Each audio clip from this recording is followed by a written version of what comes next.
What's up, everyone? Today I wanted to tell you guys a story of what happened to me, and it is related to what happened to the director of Black Panther, Ryan Coogler.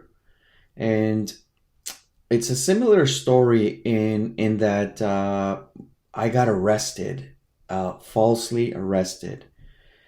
And boy, what a story I got for you guys. And after seeing the video of what happened with Ryan Coogler at the Bank of America in Atlanta, Georgia, man, it almost brought me to tears because of what it reminded me of what I went through when I was about 22, 23 years old. And I can feel the pain in his heart, seeing that video. In case you haven't seen this video, I'm going to show you guys a couple of clips, and you guys will see what I'm talking about. Have a look, guys. Hey, sir. Hey, man. Do me a favor, man. Come this way. Whoa. Put your hand behind your back. Change it on my back. Got it. Is there any reason y'all doing this, bro? Good job, guys. Did the officers explain what's going on while we're out here? Not really, man. All right, so we got a call base. I heard somebody ask me if I passed the note. Yeah. It's probably been one of these days. So basically, we got a call, and from what we got the call, it seems like someone was trying to rob the bank. They had their Glocks out. Yeah. That I was pulling money on my own account. I understand. I put my own bank card in there before they let you in the back. You know what I'm saying? So we have to confirm that. You gotta understand, we don't come out because of the seriousness of the call. We don't just come out, and unfortunately, in a situation like that, you don't get the benefit of the doubt. So that video is just it's cringeworthy. It's unexplainable. You know what happened to the poor man, and he's innocent and all, and man, my story relates to that. I was pretty innocent.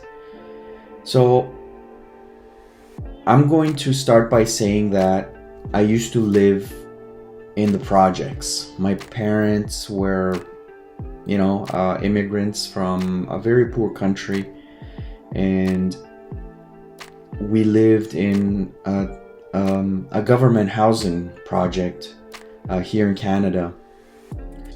Man, those townhouses were a nightmare. A lot of things happened, robberies, you name it. It wasn't safe. It was the roughest part of, pretty much the city of Toronto. And we lived there for about 2 to 3 years. And one night after coming back from the gym, I parked my car on the one-way street of Jamestown.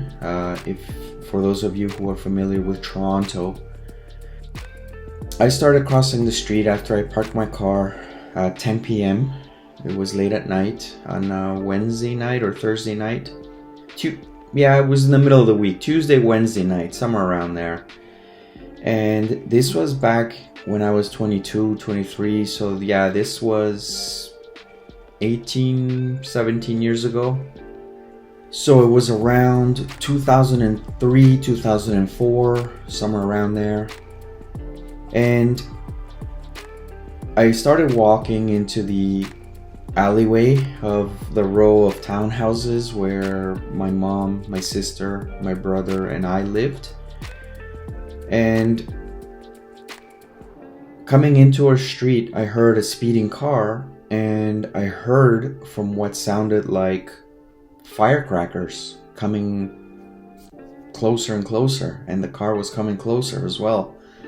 I had already crossed the street and I was already inside the alley.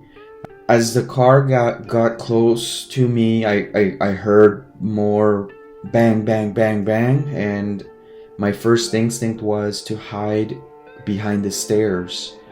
It's these stairs that led to the neighbor's yard and into their home. And I was alone. Nobody else was out there. After the car passed by, I started running again, and I ran through the neighbor's yard, and I dove to the ground upon hearing a second vehicle that was bang, bang, bang, bang, and it was multiple shots. I could not recall how many shots it was. Upon hearing all of the second car, I dove to the ground, and I already had the keys on hand. But at that time, I didn't know it, but I had dropped my keys on the ground.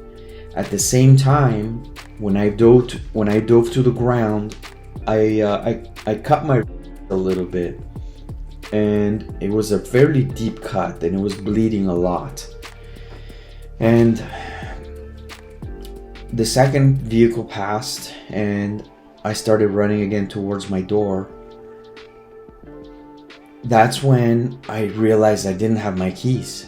I tried looking for them, but I couldn't obviously get into my door. But my brother was already at the door, and he was opening the door for me. I guess he saw me on the peek hole, and he unlocked the door for me, and he let me in. And I was okay. Thankfully, I was fine. But the worst was yet to come. After about half hour that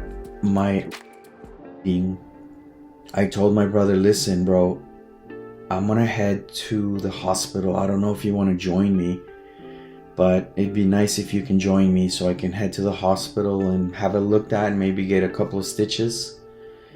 And then my brother went ahead of me, and I was looking for my keys. I still was looking for my keys. I couldn't find them. All this time I was in shock. My little sister, who was about 9 years old at that time, maybe younger, probably around 9 or 8, was already asleep. And my mother was also in her pajamas, and she was already asleep. But upon hearing all this commotion, obviously she came downstairs, and we had to tell her what happened, right? My brother went ahead of me, and I couldn't find my keys. I went outside to go find them, and that's when this nightmare began.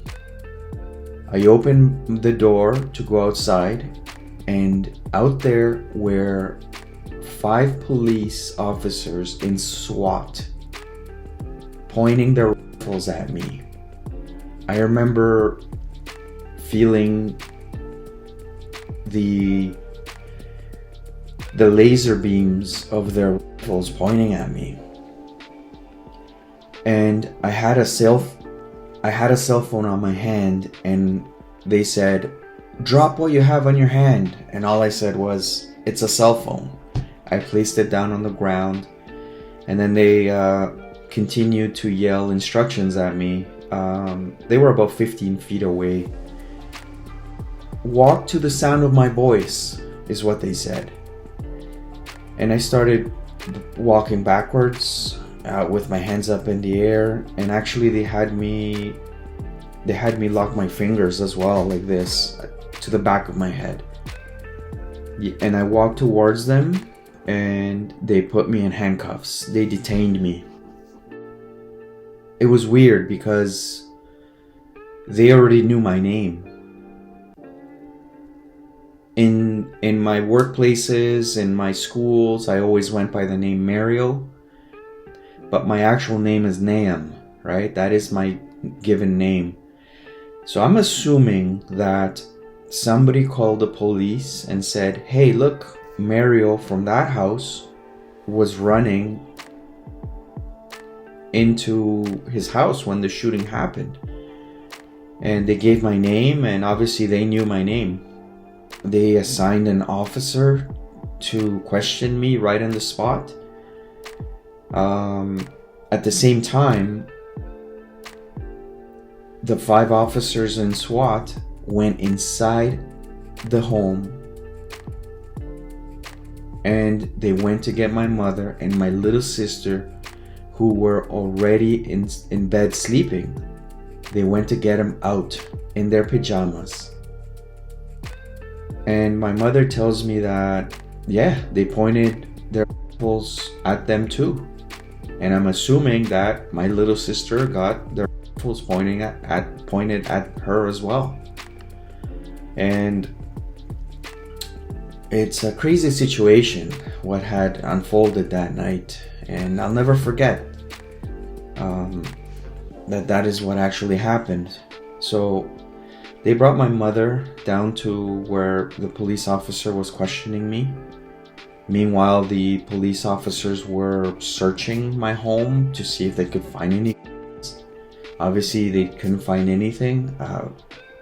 I don't keep any weapons or anything illegal. I don't have anything illegal in my home ever. And obviously, they didn't find anything. And I told the officer my story, but the officer kept insisting that I knew who those guys were. I said, I don't know who these people are, man. My guess is just as good as yours. And he was there questioning me for about an hour. I guess he had to get something on paper to write down, I don't know, on his report. But obviously nothing came, nothing came from me. There was nothing for me to tell him other than the truth. And the truth was that I was innocent.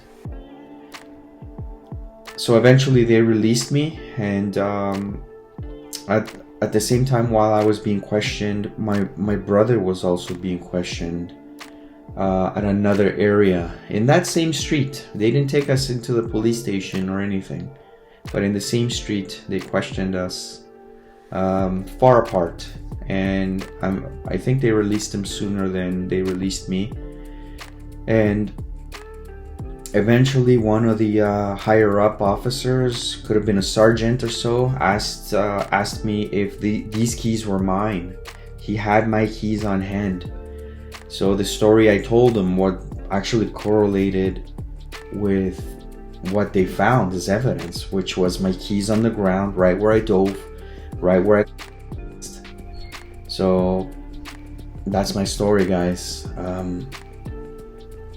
Obviously, you want to be as careful as possible when you're out there, and you don't want to be treated as, as a criminal accidentally. But that's all I got to say for my story, guys. And I appreciate everybody hearing this. And if there's any lawyers out there that could possibly open up a case, I would love to hear from you.